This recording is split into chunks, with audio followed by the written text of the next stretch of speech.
the Grampian Mountains, birthplace of mighty rivers. Of all the rivers that rise in this rough landscape, none flows more dramatically through the turbulent history of the Highlands than the mighty River Garry.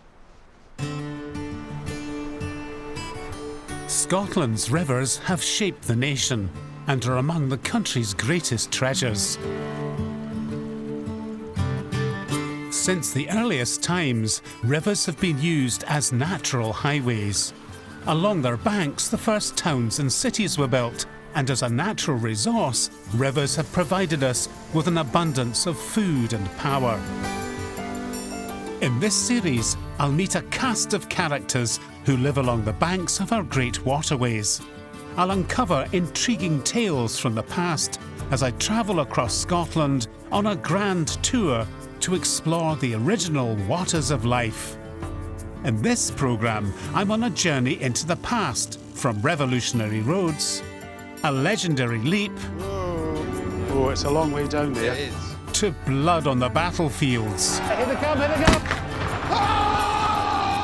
As I follow the turbulent River Garry.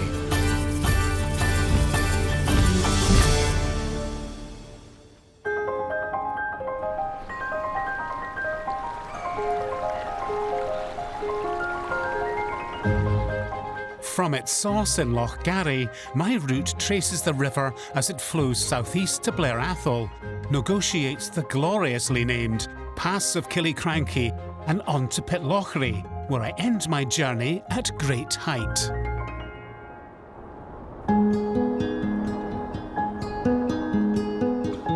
This is Loch Garry, an intriguing but often overlooked expanse of water, hemmed in by dark and forbidding hills. The summits here have evocative names, but just over there is the Sow of Athol, and behind her is the Boar of Badenoch, both landmarks for drivers on the busy A9 road which cuts through the Dromachta Pass. But few travellers who come this way are aware of the loch below, which holds the headwaters to the River Garry. The Garry is part of a network of tributaries that feed the River Tay, which eventually joins the North Sea at the Firth of Tay on Scotland's east coast. To introduce me to this chilly body of water is Ron Greer. Now, Ron, we're on the shores of Loch Garry here, but I can't help but notice is that the shore that we're standing on seems to be very badly eroded. Is there a reason for that? Yeah, this loch is a hydroelectric reservoir. It's been since 1935-37, and it's a characteristic of these reservoirs that they go up and down. This one about 10 metres 30 feet, and it causes the development of this barren shoreline because it kills the vegetation because they can't tolerate the fluctuation. So Is it you an end up with artificial loch then? yes, well, it's a natural loch that's been modified into I a see. reservoir. So what's the downside of having this scarring? Well, this wipes out, unfortunately, somewhere between 60 and 70% of the shrimps and insect larvae that in turn feed the fish. Oh, really? Yes, it's quite dramatic effect. Ron believes that planting native trees would restore the biodiversity of the loch, which has few species of fish, although it's apparently stuffed full of Arctic char. It's a relative of the salmon and trout, a more primitive one, and probably it's the most ancient of them. And it's been here right up when there was still ice here. The fish go right up to the edge of the ice. So you've kind of got relic species living in these lochs? Yes, I mean, out Relics there, from the the ice Ice age Age. is still happening now. It's absolutely, just as much as the tops of the Cairngorms or the Monroes, that's an underwater Arctic. It's quite incredible. I'll just cast out again.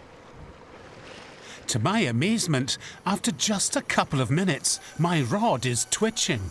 Oh, what's this? Got a fish, I've got a fish! Let's reel it in, come on! Oh, I've got a fish! Keep I the can rod high feel up, it. Paul. Keep the rod high up, okay. that's it. And it's a char! It's an Arctic char! Look at that! That is amazing!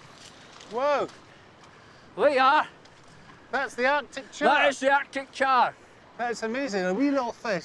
It's Yeah. been in there for how long? Oh. How old is that, do you think? Well, this one's probably about 4 or 5 years old. It's not very big for a 4 or 5 year No, old. no, but they've been in here for they've been in here for 12,000 years. I think we should let him back into his natural environment. Goodbye to the Arctic char. Who would have thought? Having released the unhappy char, I tag along behind the shepherd and her flock towards the A9, which traces its path alongside the River Garry. The A9 might be busy today, but it wasn't until the 18th century that an engineered route was constructed through the mountains. The man responsible for the new road was General Wade. In the aftermath of the 1715 Jacobite Rising, Wade recommended creating a network of military roads, bridges, barracks and forts to pacify the Highlands and to prevent further rebellions. He went on to oversee the construction of about 250 miles of military roads. Close to the modern A9 is a reminder of Wade's great venture.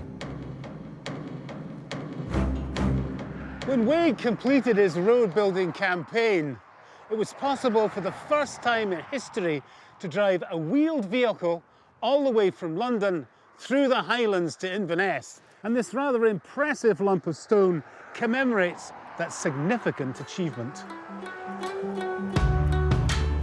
To continue my journey down the Garry, I'm cycling some of the way along the National Cycle Route 7, which shadows Wade's road. The military roads had a revolutionary effect on the Highlands, making it much easier for people, goods and ideas to move freely throughout the country.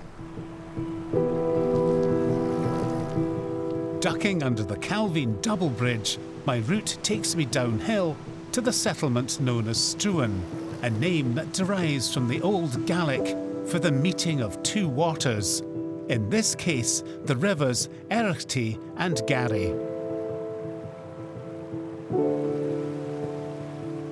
Struan is the spiritual home of Clan Donachie, the Robertsons, an ancient clan that claims descent from King Duncan.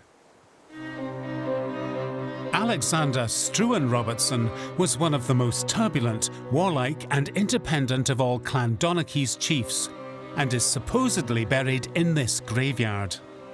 Among the gravestones, I'm meeting up with author and historian Sarah Fraser to learn more about the legend known to history as Struan. He was a lifelong Jacobite. He was, in my opinion, a functioning alcoholic, a womanizer, probably a misogynist. Alexander Struan Robertson was uniquely present from the beginning to the end of the Jacobite period of history. Ardent supporter of the exiled Stuart kings, he raised regiments of men and fought for the cause at all three Jacobite risings. This led to a life of imprisonment and exile. In 18 months, he'd gone from divinity student at St Andrews, devout and set on that course, to an exile at a gloomy little court of Saint-Germain-en-Laye next to Versailles for the next 14 years. An exile, penniless, just waiting to be called home. He had a kind of clear image of his own heroic role in history. Oh, yes. He was a legend in his own lifetime. I think all his life he saw himself as one of those loyal standard bearers for the Stuarts.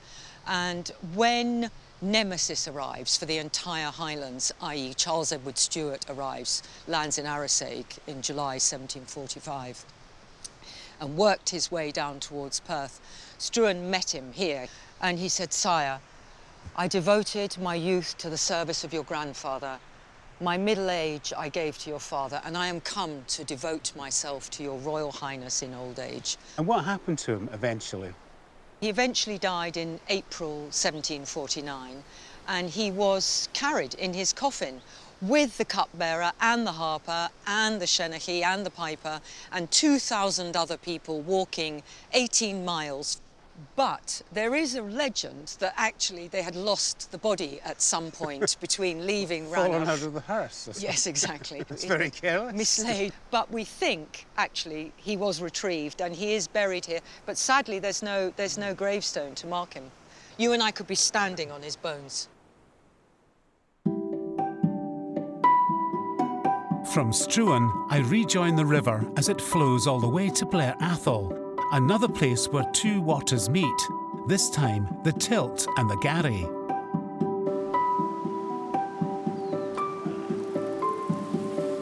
My first stop, one of the last working watermills in Scotland. Mills have traditionally played an important role in village life, with millers being pillars of the community. Sadly, there's no milling today because, unlikely as it may seem, there's not enough water. To discover more about the workings of the mill, I meet up with owner Kirsty Bruce. The wheat goes through the hopper on the top floor, and in the middle floor it's ground down to different grades. That's where the mill wheels are. Yes. And then when it comes through down here toward the sieve, there's the 4 different places where you get some bran, which is obviously the most coarse, the wholemeal flour, which retains a lot of the goodness. So this is a big sieve, and it's a kind of refining process. Yes, going on it is, yes. And what a sight it is to behold when the river's in full flow. The mill works tirelessly to produce the flour used to make all the bread and cakes here at the bakery. The mill lay derelict for 50 years until engineer John Ridley decided to take up the renovation project in his retirement. It only took John 2 years to bring the mill back to its former glory, a remarkable feat.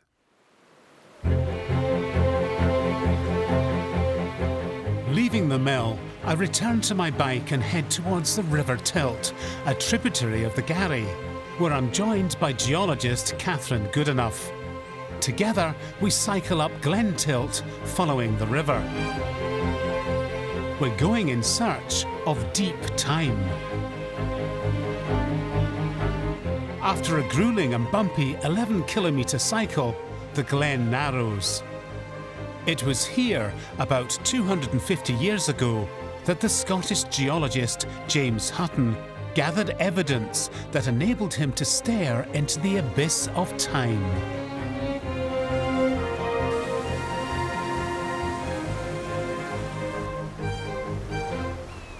Now, we've come a long way up the River Tilt, and this is where Hutton would have come back in the 18th century. What was he looking for? So he was looking to try and find some evidence for his theory, which was that the Earth had heat at its core, if you like, and that was driving geological processes. Before Hutton, the accepted belief was that the Earth had been created around 6,000 years ago, and all the rocks were sedimentary or formed in a great ocean. Hutton found evidence that some rocks were indeed sedimentary, but he also discovered others which indicated a fiery birth. When he got here, if you look at these outcrops, what we can see are grey rocks that are very, very banded, and we've even got here some folds where it almost looks like the rock has been squeezed out of a toothpaste tube. These were what Hutton would have known as schistous, and he looked at them and said these may have been deposited in an ancient ocean, but then they've been squeezed and compressed and heated to give the appearance we see today. So they do look as if they've been laid down one on top of the other, like the leaves of a book, perhaps. But there is also evidence of another geological process at work. So here, we've got our schists, we've got the layering, and the layering is going like this. And then, quite clearly, cutting right across that layering, we've got this sheet of, exactly, and this is white to pale pink, and this is granite. And so he said, we know that there are volcanoes and that they are erupting, what is in fact molten rock. And he must have used that idea to say that sort of process must have gone on at times in the Earth's past. And he was right, of course. We now know that this granite was formed about 400 million years ago by molten magma cooling in fractures, probably kilometres deep beneath the Earth's surface. But Hutton identified that for the first time. Hutton made us see the world in a new way. It was much older than anyone had realised. He really was the father of modern geology because he identified some of these key processes that really impact what we understand about the Earth today. From the fiery, turbulent birth of the Earth, imagined giddily by Hutton, I head back to the River Garry and make my way to the famous Pass of Killiecrankie. Today's traffic on the A9 avoids the drama of the pass, and it's easy to forget how impressive it appeared to early visitors. This densely wooded gorge, slicing through the Grampian Mountains, gave its name to one of the bloodiest battles to ever take place in the Highlands. In 1689, for government troops moving north along this route, the gloomy aspect of the pass was a harbinger for what they were to meet ahead: bloodshed and death on the battlefield of Killiecrankie. Jacobite supporters of the exiled Stuart King James rose up against the forces of the newly installed King William of Orange. A clan army loyal to the ancient House of Stuart took up a position on the high ground opposite the pass. They were led by the brilliant but ruthless John Graham, otherwise known as Bonnie Dundee. To find out what happened when these forces clashed, I'm meeting up with Rullian Rattery, whose ancestor fought on the side of the Jacobites. Rullian, we're standing on the site of the Battle of Killiecrankie. We've got the modern A9 road in front of us. If you go back to the 17th century, what were the troop dispositions on that day? The number of combatants varies, the estimate varies, but we know the government soldiers consist between 4,000 and 5,000. And they were positioned from the knoll behind us, yeah, that one there, from there about 2 kilometres to the Gurnig. Right, that's a really long battlefront. Yes, very long. The Jacobites, they'd come from Blair Castle and they appeared on the hills behind us here. And what happens? Was there a bit of a Mexican standoff to begin with? Yes, the two armies we know stood facing each other for about 2 hours. Viscount Dundee was frightened that the sun would get in the eyes of his soldiers. So he wanted to wait until it was later, until the sun dipped behind the hills. You can imagine the adrenaline would have been pumping through these men as they faced each other. Quite an evocative scene there. Cameron of Lochiel, Join Du, Vic Alistair, stood out in front, a very famous Highlander, stood out in front of the Highland army and shouted out, "Gara Machogge," raised the battle cry.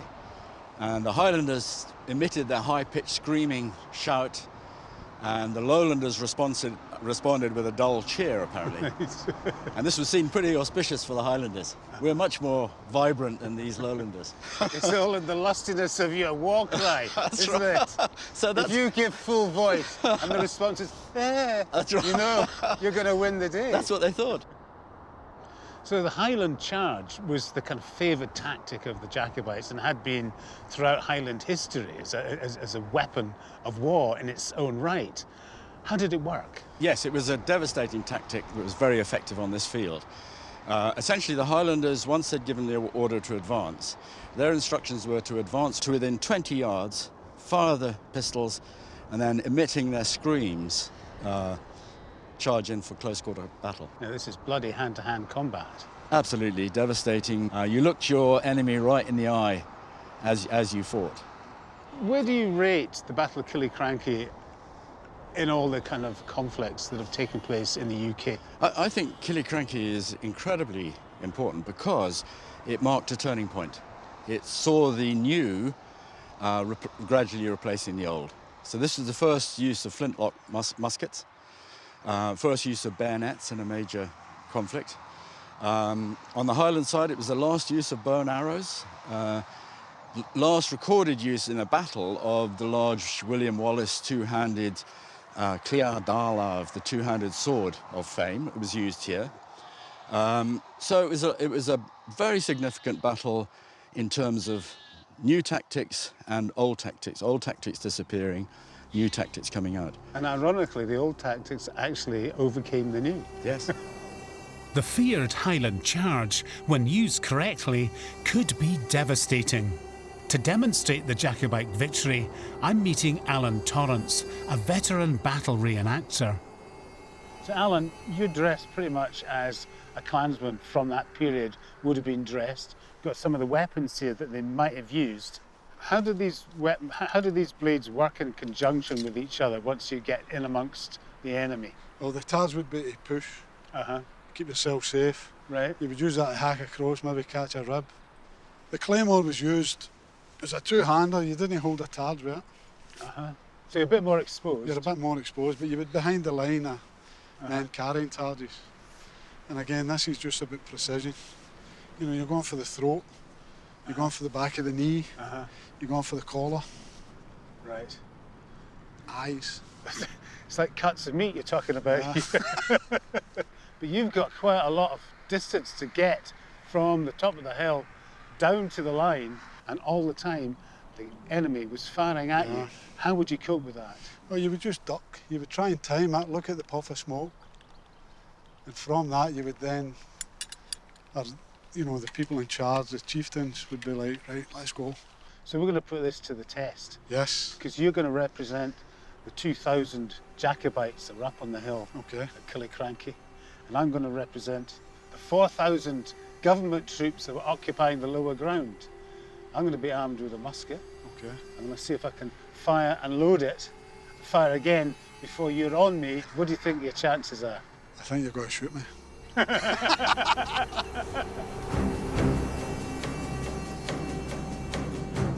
This is a replica of a cartridge. There would normally be a ball in there. I have to bite the top off.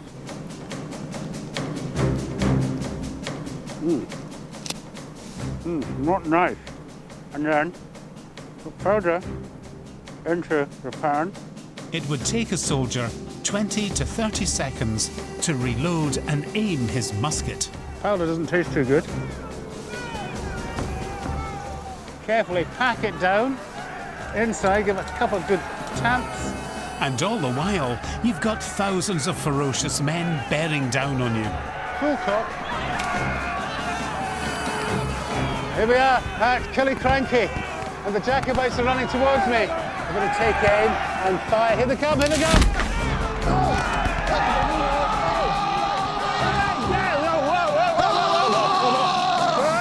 With no chance to reload, I make a swift exit.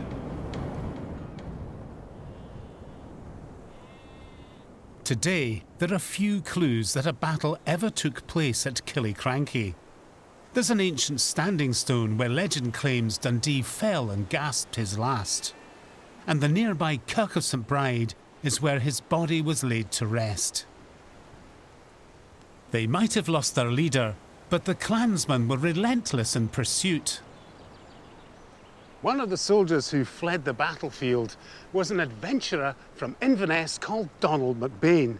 Now, he later wrote an account of that day in an astonishing autobiography, which also doubled as a manual of swordsmanship. Of his escape, MacBain recalls, "It was about 18 feet over betwixt two rocks. I resolved to jump it, so I laid down my gun and my hat and jumped and lost one of my shoes in the jump. Many of our men were lost in that water at the pass."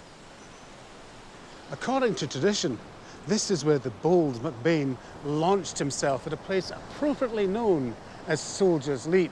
Now, I don't know if there are any witnesses to this amazing feat, or if MacBain came back and identified this place later, but if this is the spot, then I reckon he must have been carried across by angels, because there's no way that I could cover that distance.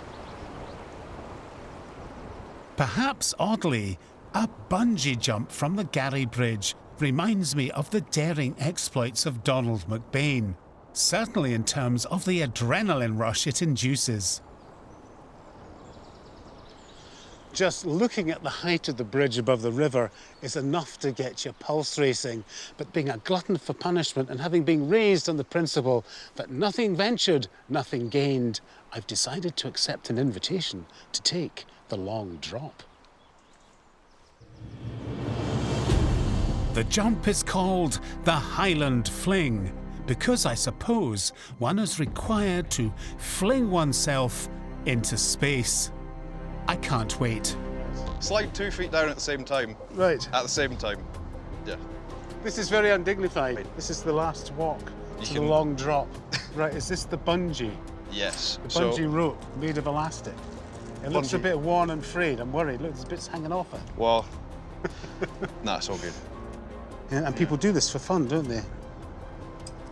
I'm gonna have to shuffle out here. I'll tell you what, before I go any further, I'll give you my hat. I don't want that falling in the drink. No, you don't want that lost. No. So if you keep going out, right out to the edge, well, that's what I'm clipped in. Right, whoa. Right, keep moving out. Oh, it's a long way down there. It is. Ooh. You don't want it any shorter, you'll hit the ground, so get your toes right to the edge. Right, whoa, I'm backing off, whoa. Embodying McBain, I take the plunge. 3, 2, 1! Whoa! Whoa! Whoa! Whoa! Whoa! Whoa! Right. And now, whoa! So how do we get back? Oh, that's better. Oh. Have you still got my hat? If I'd bounced any higher on the end of that bungee rope, I think I might have been able to see my next destination along the water, Pitlochry. This highland town overlooks Loch Fascally, close to where the River Garry joins the River Tummel. Loch Fascally is a tranquil, tree-fringed reservoir formed by a dam that's tamed the turbulent flow of both rivers. Pitlochry Dam incorporates a salmon fish ladder, allowing around 5,000 salmon to ascend annually, some making the journey I've just completed. Climbing above Pitlochry, I head towards the hill that dominates the town.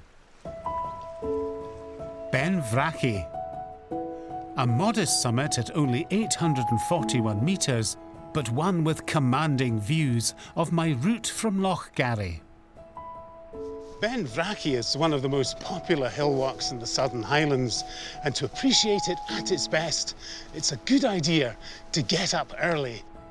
The name Ben Vrachie comes from Gaelic and means the speckled hill, apparently referring to quartz scree that's scattered across the slopes. The first half of the walk is something of a dawdle, a gentle incline up to the Lochan nestling beneath the summit cairn. But from here on, the path rises very steeply.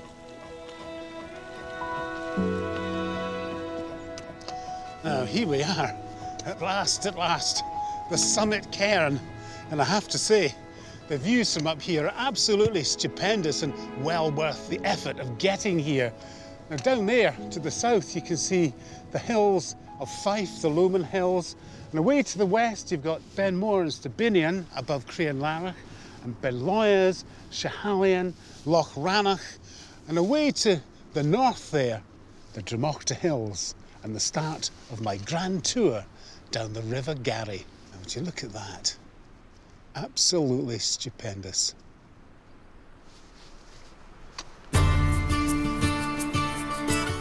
On my next grand tour, I'll be heading down Scotland's third longest river, the glorious River Spey.